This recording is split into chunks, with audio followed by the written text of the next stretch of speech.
I am the leader of the hijackers.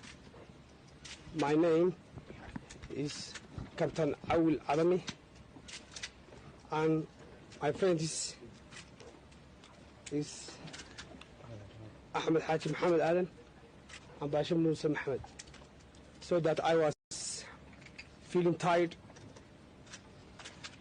My friend Baashe, he will give you the statement, full information about our hijackers. So that if the international community does not come to help of the struggling Somali masses, even more desperate actions will be forced upon them.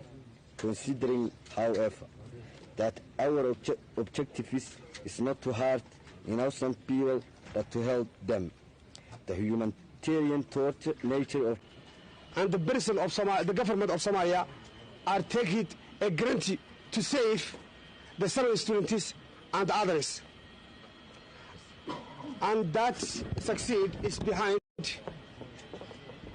of helping of Ethiopians. Ethiopians, they try to save the passengers, our service, and which students and the diplomatics, they are arrested in the central jails of Somalia.